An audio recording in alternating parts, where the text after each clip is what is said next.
ये राम से 14 पीढ़ी पूर्व माधाता राजा हुए हैं, शिव पुराण में उल्लेख है, जिन्होंने माँ से ने पिता से जन्म लिया था। उनकी तपस्या से ये शिवलिंग प्रकट में स्थापित लिंग नहीं है। जिस प्रकार आरती करते हम प्रण अक्षर के मध्य, ओम अक्षर के मध्य, यह तीनों एका, जय शिव ओमकारा। एक ही शिवलिंग में ब्रह्मा विष्णु महेश निराकार धरती से प्रकट हुए हैं। इसलिए अखंड दीप जो जल रहा है प्राचीन समय से, एक ही दीपक में 3 बातें लगातार जल रही है, ब्रह्मा विष्णु महेश की। इस पहाड़ी के ऊपर 7 किलोमीटर का परिक्रमा मार्ग है, वो भी ओम आकृति में है। जो पर्वत पे हम प्रभु के दर्शनों के लिए खड़े हैं, ये पर्वत स्वयं शिवलिंग की आकृति में है। चारों तरफ नर्मदा मैया जलहरी बनकर बह रही है। पूरे 12 ज्योतिर्लिंगों में शयन आरती होती है, लेकिन बाबा का विश्राम ओंकारेश्वर ज्योतिर्लिंग में है, तो उनके शयन के लिए झूला पलना चौपड़ पासे बिछाए जाते हैं। बाबा यहाँ विश्राम करके 3 बजे रात उठकर महाकालेश्वर जाएंगे, वहाँ स्नान करेंगे, इसलिए वहाँ का भस्म आरती प्रसिद्ध है, यहाँ का शयन आरती प्रसिद्ध है। शिव पुराण में भी कथा आती है, महिलाएं 16 सोमवार व्रत करती है, उसमें भी कथा आती है। क्या कथा आती है? प्रतिदिन भोलेनाथ आते हैं, माँ के साथ विश्राम करके सुबह ब्रह्म मुहूर्त में उठकर चले जाते हैं। एक दिन जब भोले बाबा माँ के साथ पधारते हैं, तो माँ पुजारी से पूछती, पुजारी हम विश्राम के लिए जा रहे हैं, चौपड़ पास में किनकी जीत होगी? पुजारी बोलते हैं कि आज ये भोले बाबा जीतेंगे। ऐसा बोलकर पुजारी घर चले जाते हैं, भोले बाबा माँ विश्राम के लिए चले जाते हैं। सुबह ब्रह्म मुहूर्त में जैसे ही भोले बाबा माँ बाहर निकलते हैं, पुजारी द्वार पर रहते, तो माँ पुजारी से पूछती, पुजारी कल मैंने आपसे पूछा था, हम विश्राम के लिए जा रहे हैं, चौपड़ पास में किनकी जीत होगी? आपने कहा भोले बाबा जीतेंगे। भोले बाबा नहीं, मैं जीती हूँ।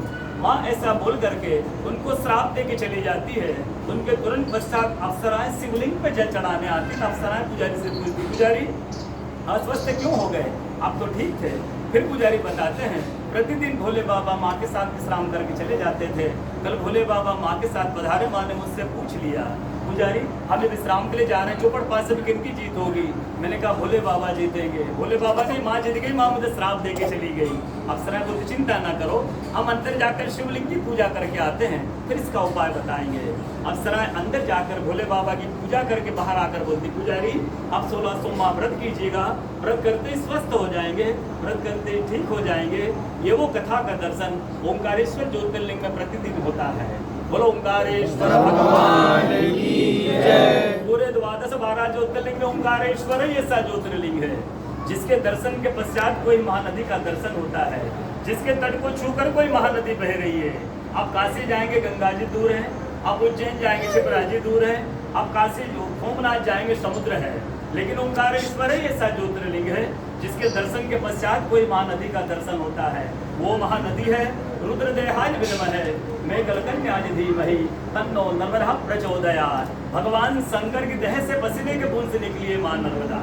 भारतवर्ष में जितनी नदियां हैं सब उत्तर दक्षिण, दक्षिण उत्तर की ओर बहती है, लेकिन मां नर्मदा उदय से अस्त की ओर बहती है, पूर्व से पश्चिम की ओर बहती है।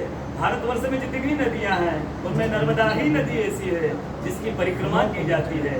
सब नदियों में नर्मदा ही नदी ऐसी है जिसके जितने कंकर हैं सब शंकर है। नर्मदा पुराण में ये भी कहा गया है कि नर्मदा जल के स्पर्श होने जो शिवलिंग निकलता है उसको डायरेक्ट पूजा कीजिए, उनको प्रतिष्ठा की आवश्यकता नहीं है। नर्मदा जल स्पर्श होने से वो स्वयं प्रतिष्ठित हो जाते हैं। अयोध्या में जब रामलला जी की स्थापना की गई थी, जब 2.5 फीट का नर्मदा का शिवलिंग अयोध्या में रामलला जी के साथ स्थापित किया गया है। पुराणों में कहा गया है कि रेवा तटे तपम कुर्यात् मोक्षदायिनी गंगा। कलयुग में आपको तप करना है तो नर्मदा किनारे जाइए, कलयुग में आपको मोक्ष चाहिए तो गंगा किनारे जाइए। रेवा तटे तपम कुर्यात् मोक्षदायिनी गंगा। तो तप करते हुए संत का अनुभव बताता हूँ। नर्मदा किनारे जो वर्षों से तप कर रहे हैं नर्मदा माँ का, जब वो देखते हैं सुबह ब्रह्म मुहूर्त में एक कोई माई आती है और नर्मदा स्नान करके लौट जाती है। संतों में जिज्ञासा हुई, माई को मैं वर्षों से देख रहा हूँ, नर्मदा स्नान करके लौटती, कल मैं माई से परिचय पूछूंगा। सुबह ब्रह्म मुहूर्त में दूसरे दिन जैसे ही माई 3 से 4 बजे ब्रह्म मुहूर्त में नर्मदा स्नान करके लौट रही थी, संत ने देखा माई नर्मदा स्नान करके जा रही है। संत दौड़ते गए, माँ को साष्टांग दंडवत प्रणाम करके पूछा है, माई मैं वर्षों से आपको देख रहा हूँ, अब नर्मदा स्नान करके लौट जाती, माई अपना परिचय दीजिए। तो माई अपना परिचय देती है, मैं गंगा हूँ, कलयुग में शुद्धिकरण करने के लिए नर्मदा स्नान करने के लिए आती हूँ। बोलो गंगा मैया की जय, नर्मदा मैया की जय। आज के कथा भाग्यानंद की जय। ओंकारेश्वर भगवान की जय। सारे भक्त और भगवान की जय। ठीक प्रभु, जय हो। आनंद आए। आपको विश्वास है कि नहीं? कथा सुनाई पंडित जी ने।